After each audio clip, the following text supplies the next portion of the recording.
What is going on, guys? It is Wrestlelamia here, back with another video. Now, as Crown Jewel draws near, what will the WWE do to hype its Saudi Arabia show? And join us now as we look at the 8th October edition of the Blue Brand, as well as the wildest news stories and rumors you need to know, including Tony Khan makes Mr. McMahon famous, The Undertaker takes out a fan with a slap, an AEW star accidentally unmasked, and much more. Be sure to subscribe and hit that notification bell for daily wrestling videos, and follow us on Facebook for exclusive lists.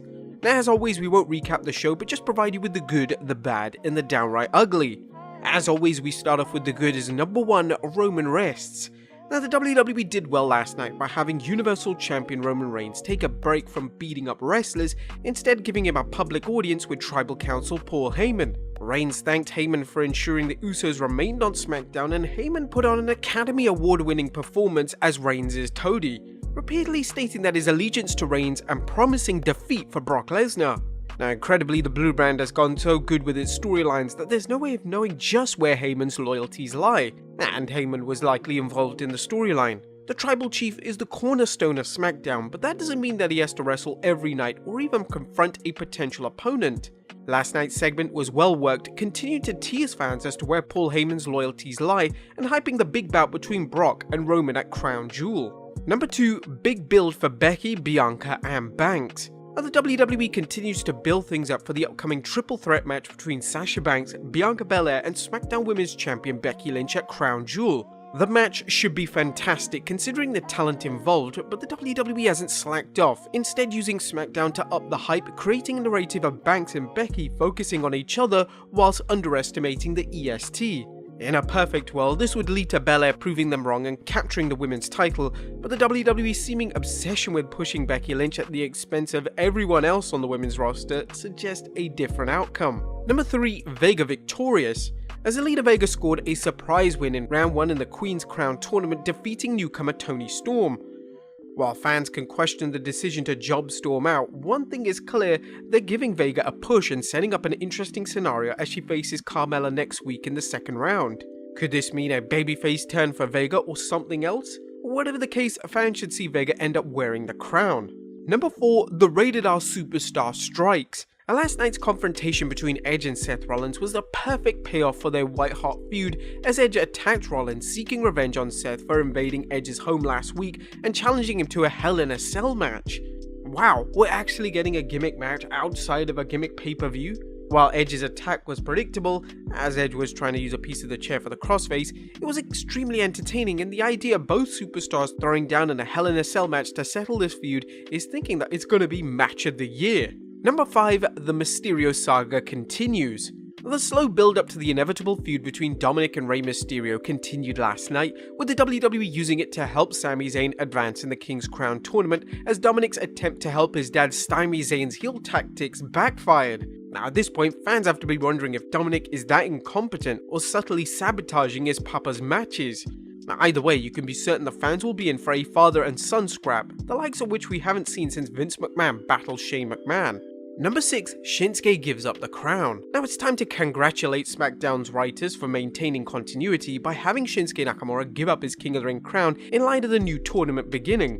While it might have made more sense for Nakamura to compete in this year's tournament, it was good to see the WWE acknowledge the temporary status of the crown and to further Shinsuke's face status by him honorably giving it up. Number 7, happy days are here again. And Baron Corbin's Happy Corbin gimmick is off to a great start, another reminder that Corbin can make any gimmick work. Despite his lack of world championships, Corbin's career is anything but a failure, as he's the type of wrestler who can make any feud work, he can have good matches with anyone, and he's great at angering the fans. Corbin's latest henchman, Madcap Moss, aka Riddick Moss, may or may not be benefiting from being at Corbin's side, as his past henchmen never seem to have fared well in the booking, but Moss is at a point in his career where he has to take whatever he can get. And number 8, 2 tantalizing tournaments. Now, this year's twin tournaments to bestow crowns on the WWE's male and female stars is off to a great start, with some interesting names entered in the tournament and the potential for the WWE to help out the winner. History has shown that the tournament winner doesn't always benefit, but King Corbin's recent reign helped him, and hopefully this year's tournament will benefit whoever wins. The men's tournament is interesting because it features a number of veterans as opposed to the women's tournament, which features some newer names like Doudrop. It also presents an opportunity to help someone who's been sitting on the sidelines such as Dana Brooke, although her chances of winning seem unlikely, or someone like Shayna Baszler whose recent push could be cemented with a win in the tournament. Like most King of the Ring tournaments, this year's men's and women's tourneys aren't perfect, but they have the potential to shake things up. At this point in time, I only want Xavier Woods to win. But that was the good. What about the bad? Is number 1, Liv loses. And Liv Morgan's Queen's Crown loss in the opening round sent a clear message to fans. Morgan is a mid-card act at best, and the WWE sees little in her future. How else to interpret Morgan's loss to Carmella, as Morgan seems to be over with fans and who recently defeated Carmella on pay-per-view? The lack of follow-up shows the WWE's women's division is still focusing on pushing the wrong people, as Mella is anything but money right now. Now, there was nothing downright ugly, but last night's Smackdown saw the Blue brand back doing things right, whether it's entertaining matches, intriguing storylines, or interesting segments. The King of the Ring and Queen's Crown tournaments got off to a great start last night, and the WWE did a fantastic job building up Crown Jewel, something they really haven't done in the past. Now, the Blue brand continues to be the WWE's Crown Jewel, as seen by last night's show. But what did you guys think of it? Let us know in the comments down below. Now, let's move on to the news.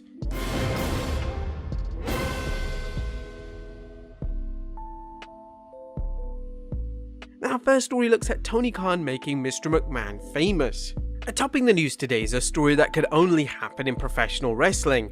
A recent story in the entertainment trade journal Variety spotlighted AEW's growing role in pro wrestling. AEW's Twitter account posted a link to the article "Vince McMahon is finally getting what he hasn't seen in 20 years, competition," which led to Mr. McMahon trending on social media. That's likely not the only reason Tony Khan made Mr. McMahon famous, which of course is us being facetious. Khan also tweeted about Smackdown running a supersized show on 15th October that will run a half hour over into Rampage. The Blue brand is airing on FS1 due to baseball playoffs, and the WWE appears to be stacking the show in order to maximize the ratings from the cable network, which has a smaller audience than the Blue brand's normal home on Fox. Khan wasn't concerned, tweeting, "I saw you doing a half-hour head-to-head with us. I can't wait to finally beat your main show head-to-head. It's been a long time coming. See you next Friday for AEW Rampage on AEW."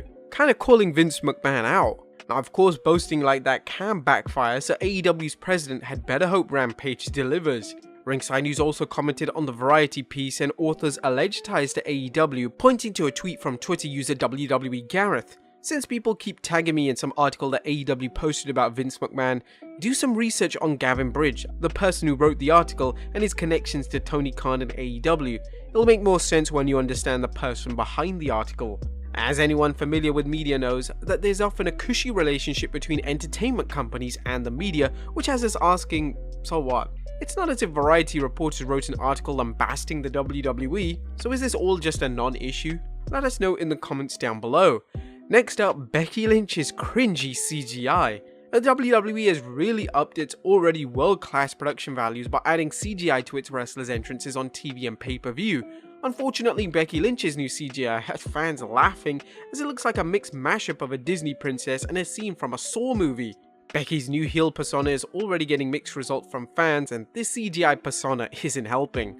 Next up, The Undertaker knocks out a fan on his ass. Now, did The Undertaker lay out a fan with a devastating chop? Well, a recent TikTok video posted by the Phenom, yes, The Undertaker is on TikTok, shows a fan asking the dead man to lay into him with a chop, utilizing all his force.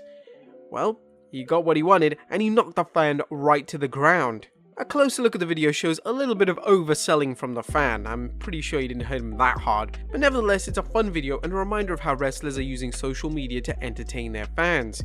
And finally, did TNT accidentally reveal Evil Uno's identity? And last but not least, it looks like TNT may have accidentally exposed Dark Order member Evil Uno's identity, despite his history of trying to keep it as a secret. As reported by Ringside News' Paul Davis, a recent episode of Cody and Brandy Rhodes' reality show Rhodes to the Top showed backstage footage from Double or Nothing. Evil Uno, or someone in his gear, could be seen in the background. The show is careful to blur out the faces of certain people, but this time it looks like they missed Uno's face. It's incredible that something like this could happen, but perhaps it's a reminder that AEW needs to focus on wrestling rather than reality shows. But there you have it guys, the good, the bad and the downright ugly from Smackdown, as well as the wildest news stories and rumors you need to know. Be sure to leave your comments down below, and I'll see you next time with some more wrestling content.